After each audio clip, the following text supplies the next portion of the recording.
आज हम लोग PTW के बारे में पढ़ेंगे। PTW, permit to work. Permit क्या है? परमिट एक लीगल डॉक्यूमेंटेशन है। लीगल माने कानूनी तौर पे आप एलिजिबल हैं किसी भी काम को करने के लिए, क्योंकि बिना परमिट के आप काम नहीं कर सकते। अगर पेट्रोकेमिकल में काम करते हैं आप, तो पेट्रोकेमिकल में खास करके आप जो है कोई भी ऐसा काम करते हैं जिसमें कि हल्का सा भी चिंगारी निकलने की संभावना हो जाए 8 घंटे के अंदर, तो आप काम नहीं कर सकते। इसलिए आप जो है परमिट बिना लिए काम नहीं कर सकते। परमिट के बिना काम करना वहाँ पर समझिए कि एक जुर्म के जैसा है। जैसे कोई चीज़, अगर एक रॉड आपको काटना था, आपने चुप्पे से धीरे से काट लिया किसी भी काटने वाले डिवाइस से और उसमें चिंगारी निकल गया, तो हो सकता है कि एक्सीडेंट नहीं हुआ, क्योंकि उतना कंसंट्रेशन इन्वायरमेंट में अभी टॉक्सिसिटी का नहीं था, बच गए आप। लेकिन ये हो सकता है कि उससे कोई भी मिस हैपनिंग हो सकता है। इसीलिए आपको परमिट लेना अनिवार्य है, परमिट लेना जरूरी है। तो परमिट टू वर्क के लिए हम अभी जैसे कि हम लोग इंटरनेशनल में पढ़ते हैं कि परमिट सिर्फ 2 तरह का ही होता है। इंटरनेशनल सेफ्टी में क्या है? परमिट सिर्फ 2 तरह का ही होता है। बाकी जितना भी काम है वो सारा क्या है? ऑथराइजेशन है एंड परमिशन है। Authorization and permission. तो ऑथराइजेशन यानी कि कुछ ऐसा काम है जिसके लिए आपको ऑथराइज किया जाता है कि आप ये काम कर सकते हो, दैट इज द ऑथराइजेशन। कुछ ऐसा काम है जिसको कि करने के लिए आपको परमिशन दिया जाएगा कि आप इसके अंदर जा सकते हो, जाने का परमिशन है। ऊंचाई पे आप चढ़ के काम कर सकते हो, यहाँ पर क्रेन का काम कर सकते हो, ये सब क्या है? परमिशन है। ठीक है ना? कोई हेवी इक्विपमेंट आपके कंपनी के अंदर आएगा तो उसका सारा फॉर्मेलिटीज बाहर होने के बाद, थर्ड पार्टी इंस्पेक्शंस वगैरह सारा होने के बाद आप उस गाड़ी को अंदर ला सकते हो, तब परमिशन है। नहीं तो ऐसा नहीं ला सकते। किसी पेट्रोकेमिकल में कोई भी व्हीकल को आप अंदर घुसा सकते हो, ऐसा अलाउड नहीं है। आपको उसके लिए थर्ड पार्टी इंस्पेक्शन से गुजरना पड़ेगा आपके व्हीकल्स को लेकर के, तब जाकर के अगर वो परमिशन देता है, तब जाकर के आप अब उसका जो भी आपके गेट के अंदर जो भी आपका जो सिक्योरिटी है, उसका अपना जो फॉर्मेलिटीज है वो सारा पूरा होगा, उसके बाद में तब जाके गाड़ी अंदर आ सकता है। तो ये सारा चीज जो है ना, आपको परमिशन है। कुछ परमिशन है और कुछ ऑथराइजेशन है। तो परमिट 2 ही तरह का है, जैसे hot work and cold work. 2 तरह का परमिट है, hot work and cold work. Hot work किसको कहते हैं? ऐसा कोई भी काम, एनी वर्क और activities that is created any types of the sparks in between of the work, that is called hot work permit. अगर कोई भी ऐसा काम जो किसी भी वजह से चिंगारी आपके काम के दौरान निकाल सकता है, निकलने की संभावना है 8 घंटा के अंदर, तो उसे हॉट वर्क कहते हैं। और ऐसा काम जिसमें कि किसी भी वजह से चिंगारी निकलने की संभावना नहीं है, कोल्ड वर्क कहलाता है। ठीक है ना? तो हॉट वर्क जो है, ज्यादातर पेट्रोकेमिकल में हॉट वर्क हो जाता है, इसलिए कि बहुत ऐसा काम है जिसमें 8 घंटा के अंदर करने के दौरान चिंगारी निकलने की संभावना रहती ही है। कुछ ऐसा काम है जो आपको कोल्ड वर्क के अंतर्गत आता है। ठीक है ना? जैसे कि व्हाइट वॉशिंग है, आपका किसी चीज को क्लीनिंग है, वाटर क्लीनिंग है, इंटरनल सिमुलेशन रन है। तो ये सब जो है ऐसा कुछ ऐसा काम है जो आपको कोल्ड वर्क में आता है। बाकी टोटल चीज जो है पेट्रोकेमिकल्स में लगभग हॉट वर्क में ही आता है। आपके अनुसार जैसे कि आपको कन्फाइंड स्पेस का परमिट चाहिए होगा, तो कन्फाइंड स्पेस एंट्री परमिट कहलाता है, क्योंकि आपको कन्फाइंड स्पेस में एंट्री करने के लिए परमिशन दिया गया है, ना कि आपको कन्फाइंड स्पेस में काम करने का परमिशन है। वो सिर्फ एंट्री परमिट है। क्या है वो? एंट्री परमिट है। आपको एंट्री करने का परमिट है, आप उसमें अंदर जाने के लिए ऑथराइज किए गए हैं। अब अंदर जाके काम क्या करना है? हॉट वर्क करना है, कोल्ड वर्क करना है, क्या करना है, तो उसके हिसाब से अब आपका वो एक हॉट वर्क होगा या कोल्ड वर्क होगा, जो भी परमिट होगा वो आपको लेना पड़ेगा। ठीक है ना? उसमें और भी ऑथराइजेशन आपको लेना पड़ सकता है। कहीं कहीं पर तो ऐसा भी होता है कि 2-2, 3-3 ऑथराइजेशन लेना पड़ता है, तब जाके हॉट वर्क का हम लोग परमिट लेते हैं, तब जाके काम करते हैं। 2-2 ऑथराइजेशन भी हमें लेनी पड़ती है। तो जो भी परमिट है हॉट वर्क और कोल्ड वर्क परमिट है, दो तरह का परमिट है, hot work and cold work.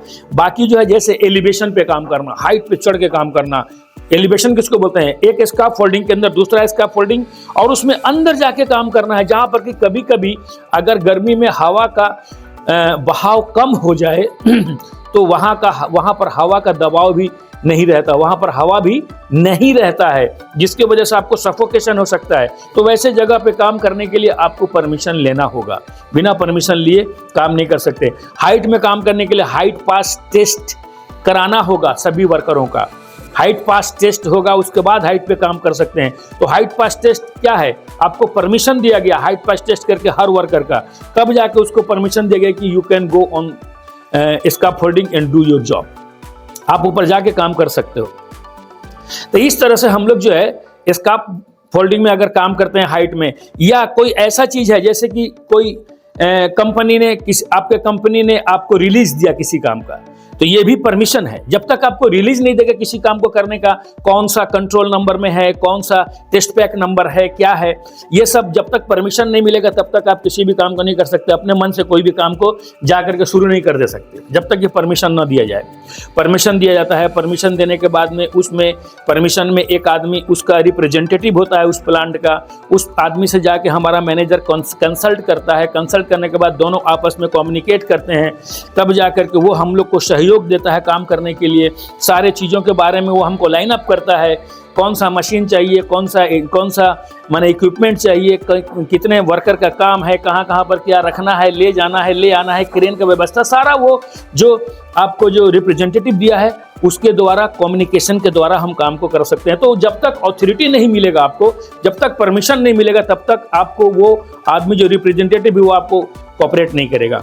इसलिए आपको उसके लिए भी क्या करना पड़ेगा कि रिलीज वर्क परमिट जब तक नहीं मिलेगा तब तक आप काम नहीं कर सकते। उसी तरह से आपको कोई काम के लिए लिफ्टिंग करना है, जैसे कि क्रेन का काम करना है, रिंगिंग करना है, ले जाना है ना, ये सब के लिए आपको वहाँ पर परमिशन लेना पड़ेगा। ऊपर में इलेक्ट्रिकल का क्या सिचुएशन है, नीचे में ज़मीन के नीचे आपका क्या क्या सिचुएशन है, अगल बगल में कैसा आपका स्कैफोल्डिंग का या फिर और भी कई कामों का कैसा माने कि लोकेशन है, ये सब देख करके वहाँ पर परमिशन लेना होगा। बिना परमिशन के आप क्रेन कहीं भी चला नहीं सकते। उसी तरह से कन्फाइंड स्पेस में एंट्री करने के लिए आपको परमिट लेना पड़ेगा, इलेक्ट्रिकल वर्क करने के लिए परमिट लेना पड़ेगा। इलेक्ट्रिकल वर्क करने के लिए कौन सा परमिट लेना पड़ेगा, आपको इलेक्ट्रिकल वर्क करने के लिए लोटो का परमिट लेना पड़ेगा, लॉकआउट टेगआउट का परमिट लेना पड़ेगा, है ना। अथॉरिटी मिलेगी तब जा करके आप काम कर सकते हैं। तो ये सारा जो था परमिशन था और ऑथराइजेशन था, ठीक है ना। तो आप इसके अलावा हेवी इक्विपमेंट वर्क परमिट भी है। जैसे मैंने अभी को पहले बताया कि हेवी इक्विपमेंट अगर एंट्री कराना है किसी प्लांट के अंदर, तो आपको हेवी इक्विपमेंट को एंट्री कराने के लिए थर्ड पार्टी के इंस्पेक्शन से गुजरना पड़ेगा। तो ये सारा चीज़ जो है आपको ऑथराइजेशन है एंड परमिशन है। लेकिन परमिट क्या है, दो ही है, काम करेंगे तो चिंगारी निकलेगा या नहीं निकलेगा, इसीलिए परमिट दो ही है। इसी दो के अंदर सारा परमिट आता है, ठीक है ना। तो यही है परमिट के बारे में जानना। और परमिट अगर आप लेते हैं तो परमिट लेने से पहले आपको कुछ डॉक्यूमेंटेशन की रिक्वायरमेंट होती है जिसे आपको देना अनिवार्य होता है। जैसे किसी भी काम का वर्क प्रोसीजर आपके कंपनी के द्वारा बनाया गया है, उसका वर्क प्रोसीजर परमिट में होना चाहिए। जो काम में जो जो वस्तु आप इस्तेमाल कर रहे हैं, जो जो आप कंटेंट्स इस्तेमाल कर रहे हैं, है ना, जो जो सब्सटेंस इस्तेमाल कर रहे हैं, उसका MSDS material safety data sheet, JSA job safety analysis, JHA या तो JSA या JHA दोनों में से एक, है ना, आपको देना पड़ेगा, है ना। इसके अलावा जो परफॉर्मिंग अथॉरिटी है उसका सिग्नेचर इस परमिट में होना चाहिए। जो आपका परमिट इशूअर है उसका सिग्नेचर और स्टाम्प होना चाहिए।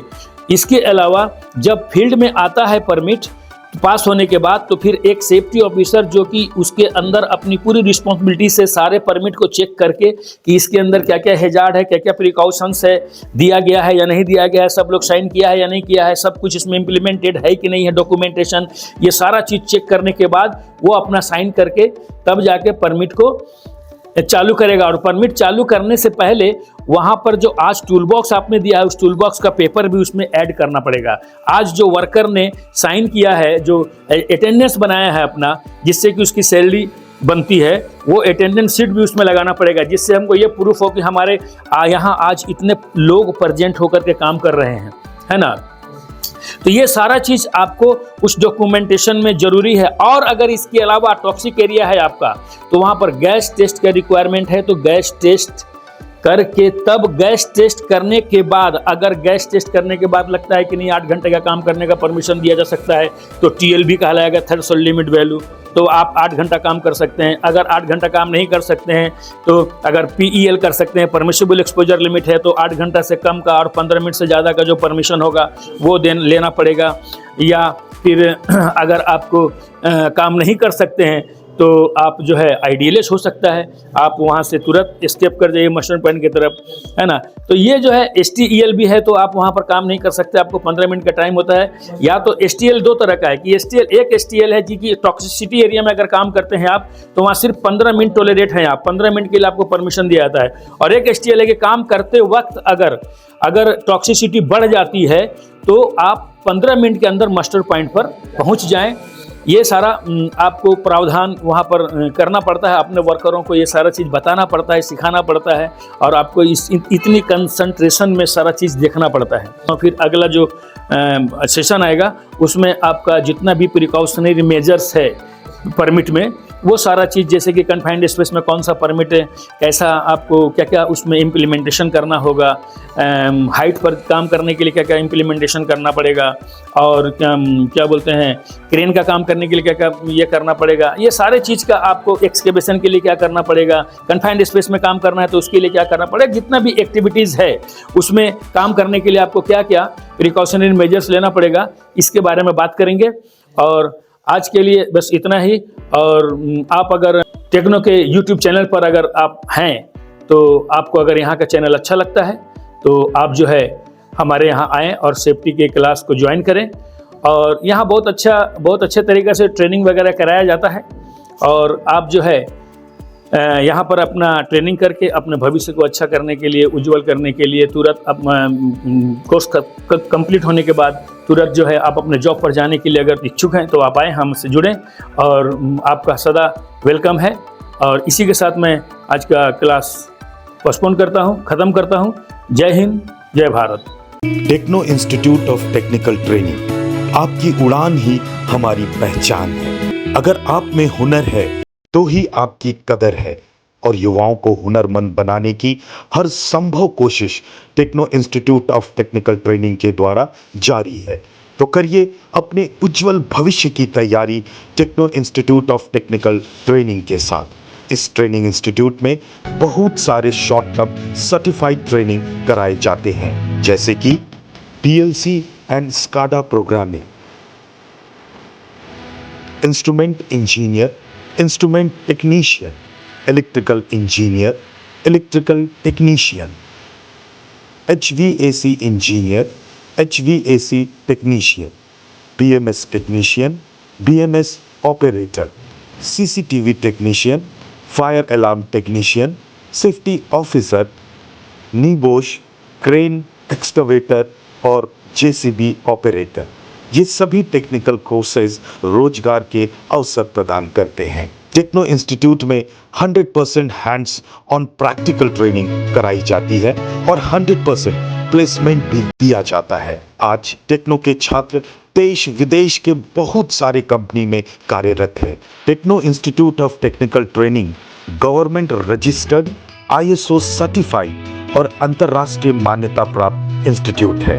हमारे यहाँ smart classroom, qualified faculty, theory and practical class, hostel की सभी सुविधा है, जिससे बच्चे अपने कैरियर की तैयारी शानदार तरीके से करते हैं। हम उचित काउंसलिंग के जरिए युवाओं को मोटिवेट भी करते हैं। तो देर किस बात की, ज्वाइन करें। हमारा पता techno institute of technical training, Mango, Jamshedpur, Jharkhand.